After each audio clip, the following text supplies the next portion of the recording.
If there's one thing I teach, and I want to remind you of it, it's really simple. Getting things is not going to make you happy.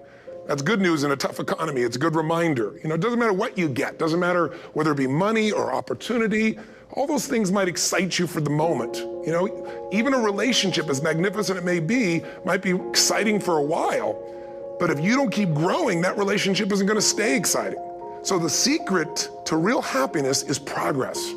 Progress equals happiness. And if we can make progress on a regular basis, we feel alive. And that's why at the beginning of the year, we get this thing like, okay, I can have this fresh start. I could really do what my soul desires. I could expand. I could grow. I could improve. I could change. Or maybe better than change, I could progress. See, think about that. Progress is an aliveness to it, doesn't it?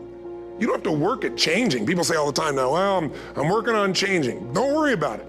You don't have to work on changing. Change is automatic. Your body's going to change whether you want it or not as the years go by. And no matter how hard you work, there's going to be some changes going on there. The economy is going to change no matter what you want it to do. The weather is going to change. Relationships are going to change. Everything in life is always changing. We don't have to work on change. Change is automatic, but progress is not. So if you want to make real progress, then you really got to look at your life in a different way. You got to say, I got to take control of this process and not just hope it's going to work out like people do who make a resolution. Because really, isn't that what they're really doing at the beginning of the year? They're saying, well, here's my resolutions for the year, and they really basically tell you their wishes. It's their wish list. It's what they hope it all comes together. And then they call it a resolution, but they don't know what a resolution is. When you resolve something, to have a resolution is to resolve it. When you've resolved, this is how it's going to be. That's when you cut off any possibility except the thing you've committed to. It's like the old adage, if you want to take the island, you burn the boats. Because when you burn those boats, there's no going back. You're going to find a way to make things work. And most people, they're stating what they hope will come together. And if it doesn't happen, then they're disappointed, but they're not too disappointed because they're not too vested. What does it take to successfully create a lasting change in your life? To not only have a New Year's resolution you follow through on, but really have a lasting change? Well, the first step for lasting change is very much like making a New Year's resolution. Fundamentally, it's the same. The first step is you got to have a vision for what it is you really, truly want. Not what you think you want or what you should have. I mean, what are most people's New Year's resolutions? I'm going to stop eating sugar. I'm going to stop smoking. I'm going to lose 10 pounds. The problem with that is it's not very inspiring for most people. It's not telling you what you're going to get. It's only what you're not going to do. And it's kind of hard to have you move forward with that. A vision is about what you're here to create. A vision that really works is one that excites you. If you say, well, my resolution, my goal, my outcome for this month, this week, this year is to lose X number of pounds, that's okay, but it's not very compelling. It has to be a compelling vision. It's got to have something that has the power to pull you, not something you have to push yourself to do. Those are two different kinds of motivation. Push requires willpower, and willpower never lasts. What will last is pull. Having something so exciting, so attractive, something you desire so much that you have a hard time going to sleep at night and you get so up early in the morning to rock it and take it to the next level. That's what you're looking to create. And that isn't easy to get. But one of the reasons we do seminars and events and we say, why do that? Why not just read a book or something? Is because when you get in an environment where you're with people that are being put in a peak state, like when you're going to a sporting event, if you watch a sporting event at home, it might have a certain level of excitement. But when you're in a stadium with 50,000 people, suddenly it has a whole different level of intensity, and we feel that. And the bottom line of our follow-through comes down to our emotional intensity. In a different state of mind, you're going to come up with a much better and a more exciting vision than if you're sitting on the couch going, okay, what are my new resolutions for this year? And you're doing it the morning after the new year has started, and you're a little inebriated, and the football game's on in the background. Probably not going to have the power of focus there. Probably not going to have the power of the energy to create something that's going to pull you for this year. And you got to do that. So it's got to be a vision that's compelling, something that it's going to be a gift to make sure that it happens. And also, along with that compelling vision, you got to have strong enough reasons that you're going to follow through when the going gets tough. That's one of the biggest things missing for most people. They say, this is what I want to do. It's not very exciting. It's not very compelling. But most importantly, they don't have strong enough reasons to push themselves through what's going to be necessary to get that dream, to get that goal, when the inevitable challenges come up, when you're starving, hungry, and you're trying to go on a diet, right? When you got no time and you're stressed out and you haven't worked out still, and that's what you're supposed to do. when the economy gets tight and what you thought you're gonna do doesn't work, and so you give up on the goal instead of finding another way to get there. You don't let the fear take you over if you've got strong enough reasons. Those reasons can be positive, or those reasons can also be negative. They can be, if I don't do this, this is what's gonna cost me. And if I do this, this is what I'm gonna gain in my life. Reasons come first, answers come second. If you get a compelling vision and you got strong enough reasons that will push you through the tough times, you're gonna do things other people don't do. Instead of collapsing, even if you get off target, you won't go, oh, I blew it. You'll get right back on target, make the change, make things happen. And I know you've done this in many areas of your life. Just think about it again. I'm not teaching you something really new here today. I just want to remind you of what your soul knows. You gotta change, you gotta improve, and you gotta go through a simple process fundamentally to make that progress. First step, vision that's compelling. Second step, make sure that there's strong enough reasons to follow through. Third step, you gotta review it and feel it every day. I mean, anything. Have you ever had this happen in your life? Has there been anything in your life that you've ever wanted so badly? You were so desirous of it, you had such a hunger for it, that you couldn't stop thinking about it. Could have been a career move, could have been when you were a kid, a car, it could have been a relationship, it could have been anything, but you were obsessed. You wanted to make this happen. You wanted to attract this to your life. You just wanted something. And you didn't even know how to get it. But it was so compelling to you. You kept thinking about it every day, envisioning it, imagining it, feeling it. And then stuff happened. And suddenly you started to attract people or situations to your life, and it just came together. Like, you didn't even have a total plan. It was just that it was so a part of your focus with so much intensity and emotion so often that it sensitized you to notice anything that could get you there. There's a part of your brain called the reticular activating system. For short, we call it the RAS. That part of your brain determines what you notice in the world. And it's really important because when you set a goal, when you get really clear on a vision, and there's strong enough reasons, and you review it enough, and it becomes a part of you, that part of your brain says, anything that relates to this, I need to notice. It's like, did you ever buy a certain kind of car, or maybe a certain outfit, and suddenly you see that car everywhere, or those outfits everywhere? Well, you know, the cars were always around, but why do you see it now? Because your RAS knows this is important, this is part of my world now. Similarly, when you really get clear, and it's compelling, and you're reviewing it every day, got strong reasons, and you're reviewing it every day, and you're feeling it, the brain becomes incredibly acute at noticing anything to get you to move forward. And so that's the power of this. So, you know, what do people do with a New Year's resolution? They come up with something they kind of want. It's not a compelling vision. They don't really have strong enough reasons, and they never review it again until they notice that they broke what they said they really want to have make happen, because they didn't really resolve. If you resolve, you got the vision, it's compelling, you review it daily, and you feel it, you envision it, and you experience it. Simple as it sounds. Now, ultimately, what is this really about? Ultimately, if you're gonna have lasting change in anything, you're really talking about just raising your standards. I mean, I always tell people, if you wanna know how to change your life, I give it to you in 3 words, boring as it sounds: raise your standards. Now, what does that mean? Corny as it sounds. Raise your standards. Oh, thank you for the breakthrough thought, Tony. I'm glad I wasted my time watching this little email with you. But think about it. Lasting change is different than a goal. You don't always get your goals, but you always get your standards. Maybe it would help you is to think about it this way. I try to explain standards to people with a different set of words. Think of it as everybody in life gets their musts. They don't get their shoulds. Like, think about it. Most people have a list of shoulds, don't they? Don't you have a list of the shoulds, things you should do, you should follow through on? I should lose some weight, I should work out more, I should make more calls, I should respond more rapidly to my email, whatever, you know? I should get into the office earlier, I should be, more confident, whatever your should list is. People love to have their should list be met, but it's kind of like New Year's resolutions. If it does, it's really exciting, but if it doesn't, which is most of the time, it's a little disappointing, but you kind of know it's not gonna happen. But when you decide something is a must for you, an absolute must, when you cut off any possible, you say, I'm gonna find the way, or I'm gonna make the way. Human beings, when they resolve things, when they make a real resolution inside themselves, which is they raise the standard and they make it a must, they find the way. Think about it in your own life. Haven't you had some area of your life where you raise your standard and your life has never been the same? Maybe at one time in your life you smoked cigarettes, or you did something and you did it for years and you kept trying to change it, and kept telling yourself, I should. And then one day something happened. Something just clicked you over. Something took you over that kind of tipping point. And inside yourself, you said, no more. And it was a very, very different experience, wasn't it? Something inside of you shifted. And what was a should became a must, and you've never gone back. Is there an area like that in your life you can think of? Again, did you ever smoke cigarettes? Did you ever eat a certain way, drink a certain form of alcohol, and then finally say no more, and you just don't go back? And notice this, it doesn't really take any willpower anymore. Because somewhere when we make this click, when we make something a must, we attach ourselves to it. It becomes part of our identity. And one thing I've learned in the last, 33 years of working with people from now over 100 countries, 4 million people, is human beings absolutely follow through on who they believe they are. If you said to me, well, I'm really gonna work hard to stop smoking, but I've been a smoker my whole life and I am a smoker, I know your days are numbered. You're gonna be back smoking cigarettes again, because we all act consistent with who we believe we are.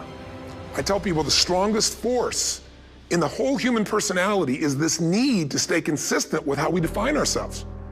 If you define yourself as somebody who is really conservative, you're not gonna be crazy and act nuts unless you're really drunk or something, and then you can say it's the alcohol, when it's really just you finally getting permission to be yourself. The alcohol is your excuse.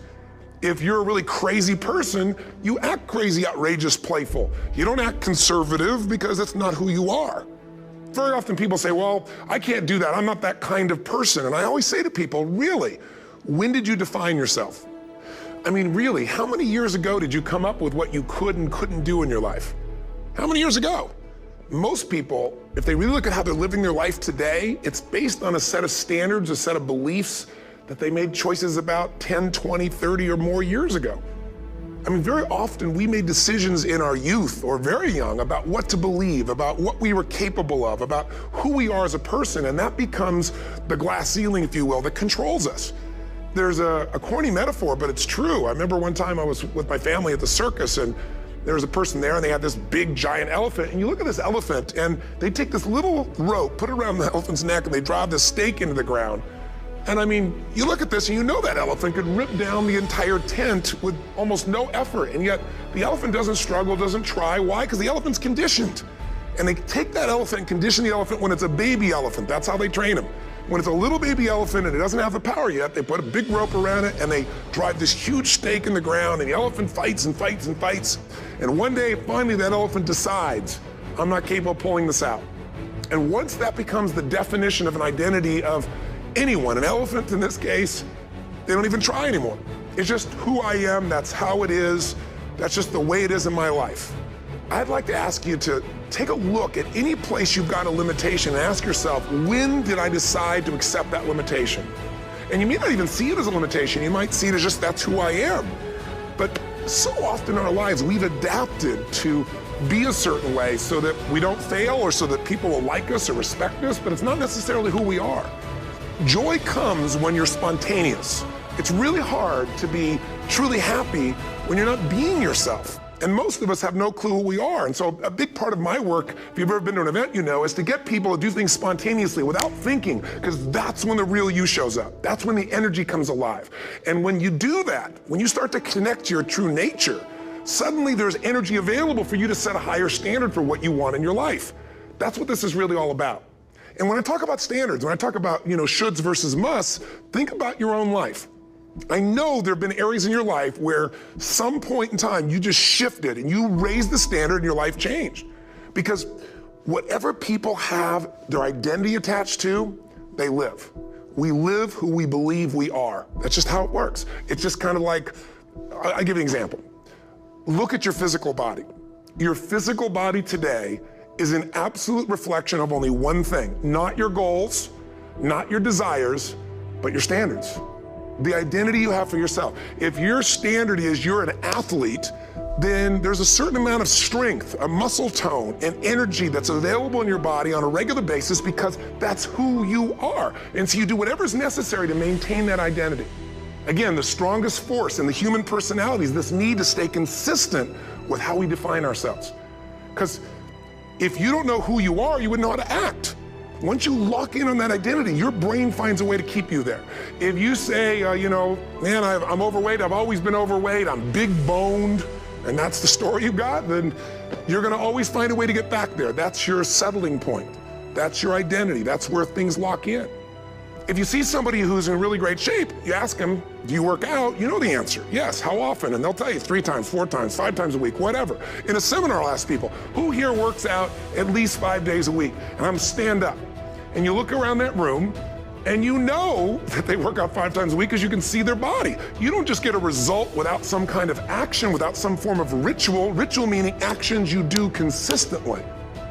Now, do you think those people that are out there working out 5 days a week, do they have more time than you do? Or I have, or anybody else? Of course not. Is their life less busy? Of course not.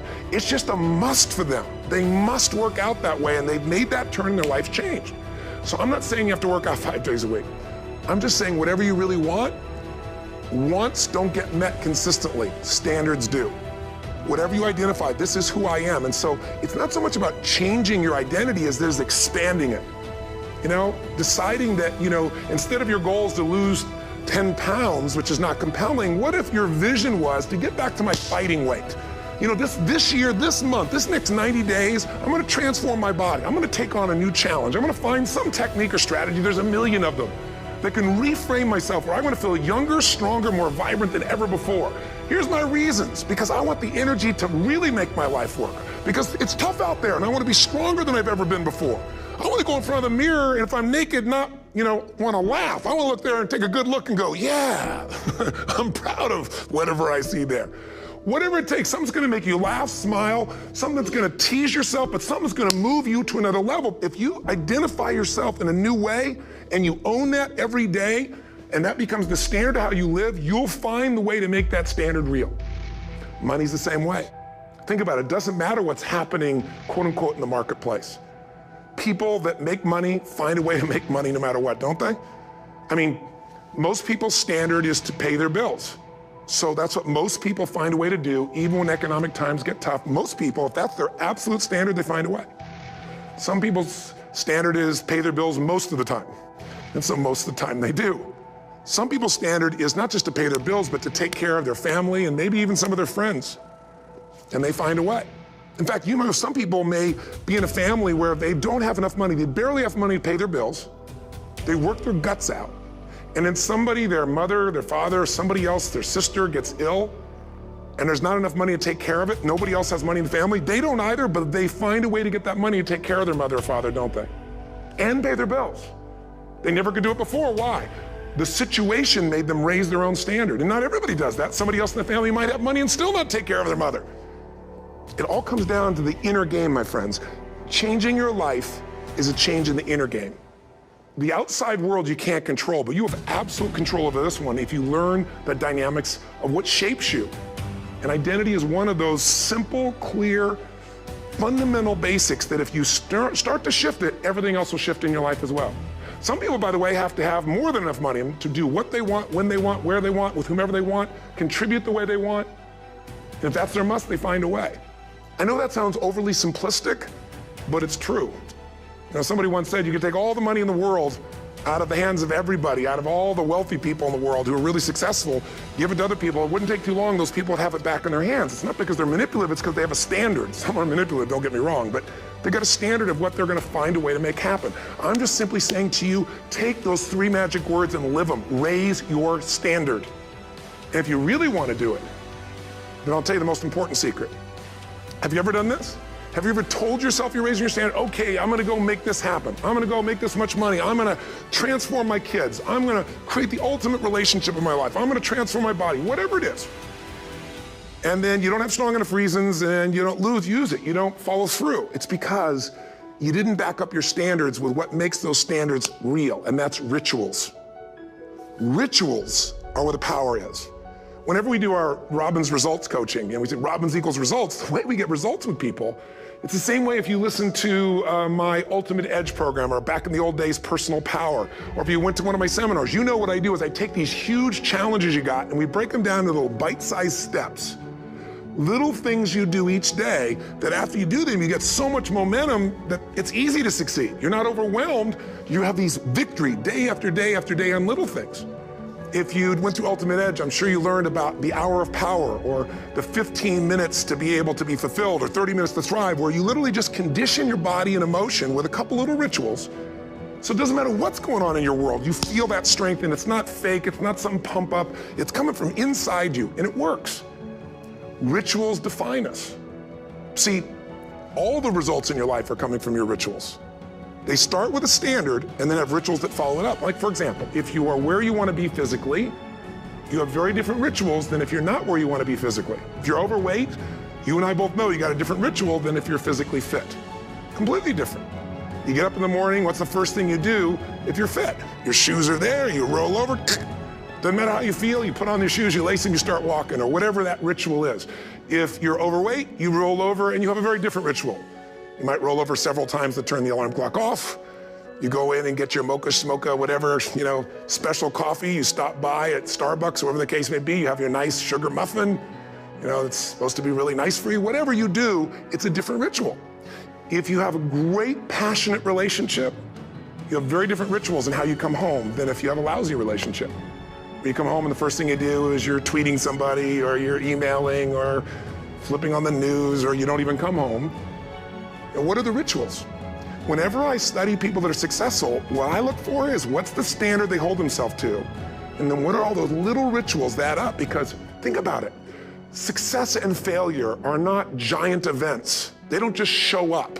You don't just suddenly become successful or suddenly have this cataclysmic event that makes you fail. It may look that way, but failure comes from all the little things. It's failure to make the call. It's failure to check the books. It's failure to say, I'm sorry. It's failure to push yourself to do things physically that you don't want to do. And all those little failures day after day come together until one day some cataclysmic event happens and you blame that. That event happened because you missed all the little stuff. Do you agree with me? And success, by the way, is not some overnight event. It's all these little things. Success is having a vision. Success is making it compelling. Success is really seeing it and feeling it every day with strong enough reasons. Success is feeling the sense that I'm here to grow and I'm here to give something to the world more than just myself. Success is caring about other people. Success is calling and saying, I love you in the middle of the day for no damn reason. Or sending a note. That'll change your relationship. Have a ritual of something funny, playful, or a surprise you do. How many relationships are dead today because they have no surprise rituals anymore? You need to have some rituals, some cool things you do that nobody else does that gives you a better life than anybody else has. All the little stuff. That's where success comes from. In business, it comes from delivering more than anybody could imagine. All those little things add up. People go, wow, that's who I want to do business with. It's true in any area of your life. So if you look at somebody who's really successful and you think, wow, they're so amazing, they're such a genius, you got to dig underneath and you got to remember something. People are rewarded in public for what they've practiced for years in private. Myself and my business people say, how do you get up and speak and you have no notes and you go for 3 days and nights and the room is like everybody's wired and it's incredible, it's like a rock concert. How do you do that? How do you have that confidence? Well, and it's not confidence, it's experience now. But I did so much behind the scenes and I still do to make things right. How many people would know that since the time I was 17 years old, before I walk out on stage, still do to this day, wouldn't need to do it, but I still do it, I never walk out there without being in an absolute peak state of mind. There are days my back is hurting, my throat was hurting, or I may have had a challenge, or my father passed away, and I've still got to deliver for these people because my standard is give my all every time. Every event has to be better. Talk to anybody who's been to our events for 5, 10 years, some of our trainers, and I'll say, I don't know how he does it. He always finds a way to make it better. That's not an ego thing. That's a standard in me. I have to find the way. And my ritual, though, is I prepare, I think, I gather new information, I figure out how to put something across better. What do people need? I spend time with our customers. I see what's going on. And before I get on stage each time, I have this little ritual to put myself in a state of mind. And I did it starting like 17 years old. I started doing it. I'd say, I now command my subconscious mind. And I say this out loud several times, this little phrase, set of phrases, as an incantation to kind of condition my mind and body. And I'd say, I now command my subconscious mind to direct me in helping as many people as possible today by giving me the strength and the emotion and the humor and the brevity, whatever it takes to show this person and help this person change their life now. And I started that with a person when I worked with people one-on-one, and I would do that for 45 minutes driving in my Volkswagen to go serve and coach somebody for the first time. Now I don't say that person, I say these people and I can go out in a room of 10,000 people and deliver for 50 hours, and I do it every time I come back on stage. It's a ritual to go into peak state. Peak states don't just show up, they don't interrupt you. Great ideas don't interrupt you, you gotta pursue them. I talked to Michael Jordan, I'll never forget, at the peak of his career, and got to watch his final game. Saw him backstage and spent some time with him, and it was a pretty exciting time. He was the greatest basketball player I think that ever lived and has ever lived. And I asked him, I said, what sets you apart, Michael? What is it? And is it God-given talent, ability, skill? What is it? And he said, Tony, he said, I can shoot you straight. It's not, me trying to act humble. He goes, I have a lot of talent, a lot of God-given talent, a lot of skill. I've worked really hard. But he said, really, it's my standards. He said, every day I demand more from myself than anybody else could humanly expect. I'm not competing with somebody else. I'm competing with what I'm capable of.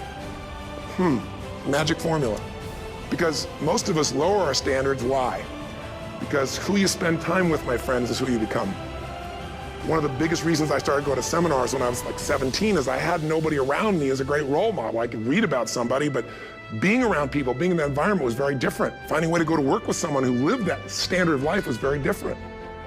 You get around people with low standards and you compete with it. You don't need to compete with it. It's like, okay. Remember Jerry Springer? I don't know if he's still in the air, but I remember he used to get people on the show, and I thought, where would he find these people? And why would people watch? I'll tell you why they watch. They watch these people and go, my life's still pretty darn good compared to that person. Look at them. You don't have to change your life. All you have to do is find somebody with a lower standard, and you'll feel good about yourself. But if you feel that good feeling, it's an illusion. The only thing that's going to make you happy, my friend, and this year or any other, is to step up. It's to raise the standard. It's to discover what you're capable of and feel that incredible power of pushing through whatever's holding you back and get to the other side of more of your true self. That's what this game's all about. And look at the best in the world in anything. Tiger Woods, what's his vision? To win golf tournaments? No, to be the best that ever lived. That's his goal, that's his vision. But here's what's interesting, he backs it up with rituals. If you just have a vision and you don't have the rituals, stop lying to yourself. His rituals are, he started doing things nobody did before. He went and started lifting weights. Golfers lifting weights? No way. He went out and he changed his swing when he was the best in the world because he realized in order to be the best that ever lived, he's gonna have to change his swing. If you know anything about golf, you don't change your swing when you're the best. And he went and retrained himself because he has different rituals than other golfers. Now many people are modeling his rituals to get better. It's amazing. You look at somebody like Michael Phelps, the 2008 swimmer, won 7, only 2 people I think in history, if I remember correctly, that have gotten 7 gold medals in one session. And here's a guy, he's got number 6 under his belt and he's exhausted and he's going in for that final swim. I'm sure you remember. And how does the guy win? By 1/100th of a second. Do you think that was some massive skill that got him over the top? Or was it a standard that says, this is who I am? I am the champion, and no one is taking this from me. And somehow in those final milliseconds, 100th of a second, he pushed himself just beyond his competitor. But you know about Michael Phelps? What allowed him to be able to push beyond that moment is his rituals. Go study the guy. Most people who swim have these unbelievable workouts. He does 2 and 3 of those workout sessions a day. All the other swimmers in the beginning thought he was insane. You're gonna overtrain, you can't do that, it's not physically possible. But he had a standard and the rituals to back it up. So here's my final message to you, because I've gotten carried away. I thought I was gonna send you like a 5-minute message, but as you can see, there's no script here, it's just me going a little crazy with you, but I wanna really see you get what you want this year. Don't let this year be like last. And if last year was great, still don't let it be that way. Raise the standard. If your life is perfect and extraordinary, you darn well know you're not gonna be happy unless you keep making it better. That's what makes us feel alive. It's not what we get that makes us happy, it's who we become and what we're able to give because we become more. That sense of contribution is what creates the deepest meaning. So here's my assignment for you, if you want one. If you want to go from conversation to some action, here's a simple thing to do. What's an area of your life right now that you really want to improve? What's an area that's important to improve? If your body's great, how about your career? If career's great, how about your relationships? Intimate one especially, or your kids, or your relationship with your creator, spiritual side of your life. Or is it your finances? Figure an area that really matters, decide on that area. Number 1, write down what your life is like in that area right now as specifically as possible. So you might say, well, I'm 13.5 pounds overweight, whatever the weight is, whatever the situation is, or my body fat's like this, or I wake up exhausted in the morning, and you write the truth of where you are right now. So you're real clear. Or I'm not in a relationship. I say I want a relationship, but I'm not in one, and I don't seem to find them. All the good ones seem to be gone is my belief. You know, and I really do want one, but I don't have it. Whatever your definition, I'm in a relationship, and God, I wish I wasn't in a relationship. I'm planning my escape, wherever you are. Or I have a wonderful relationship, we love each other, but there just isn't enough passion. Just write the truth of where you are. The area you want to change, but write how it is. And then the second step is, this is where you gotta be really honest with yourself. What are the rituals that have put me there? Because whatever results you're getting, even if you don't like the results, there's some rituals that are keeping you in that place. There's some rituals of what you eat or don't eat, how you move or don't move, how you sleep or don't sleep. There's some rituals in the lack of variety or spice or energy or focus in an area. There's something you're doing, and it's usually not one thing, it's a bunch of little things that you kind of do consistently whenever you think about getting in a relationship, whenever you think about working out, whenever you think about money. You get yourself in a state of overwhelm. You start thinking about all the things you can't control. Just write down all the rituals you have, and then here's the third step. What do you want? What's your vision? And be really specific. I want to be my fighting weight. I want to be the strongest I've ever felt. I'm going to turn my, whatever it is, be specific. And then, last step number 4, what are the rituals that'll get you there? What would you need to do differently each morning if you're going to be that kind of energy, that kind of strength? How often would you work out? What days would you work out? What time? A ritual is something you do consistently, usually at a specific time, so it becomes automatic. Let me tell you something, willpower doesn't last, but rituals can last a lifetime. I bet you have some rituals in your life right now you've been doing for years, even though some of them don't serve you. I'm just saying, wake yourself up. If you want a new year and a new life, you don't need to start on January 1st. Start today. Start with this little video. And just begin to see what happens and see how easy it is to just do a few little rituals. Don't do them all, just do 2 or 3 new things. And you know what happens? You'll get momentum. Because once you discipline yourself in one area of your life, you feel yourself doing it in other areas as well. And I always say something that my original teacher taught me. I always remind people, there's always 2 pains in life. There's the pain of discipline, or there's the pain of regret. And discipline weighs ounces, as my friend Jim Rohn taught me. Regret weighs tons. You don't want to have regret. So right now, what do you want to change? What's it really like? What are the rituals that got you there? That'll take a little homework. If you're not sure, ask the people around you. They'll tell you what your rituals are. What do I really want in depth? What are the rituals that'll get me there? And then get yourself to start a few of those actions and lock them in place. If I can help you in any way, we're here as a company to support you. Come have an event with us. Come to Unleash the Power Within or Mastery University, or get a coach. You can get a free coaching session if you call our company and click on something on this. We'll probably have something on it, or get a product. Or don't do anything with us, but do something with somebody, starting with you. If you make the changes in yourself, you're going to be proud this year, and no amount of money or accolades from other people can mirror the feeling of being proud of knowing you've taken back control of your life, or you've taken a great life to another level. Because once you do that, you have something you can give other people, whether it be your kids or your friends or your family. And ultimately, that's what life's about. So thanks for listening. I don't know how long I went here, but I hope this has been helpful for you. I just thought it's a new year, and I want people to be able to truly create a new life. And until I see you again, hopefully some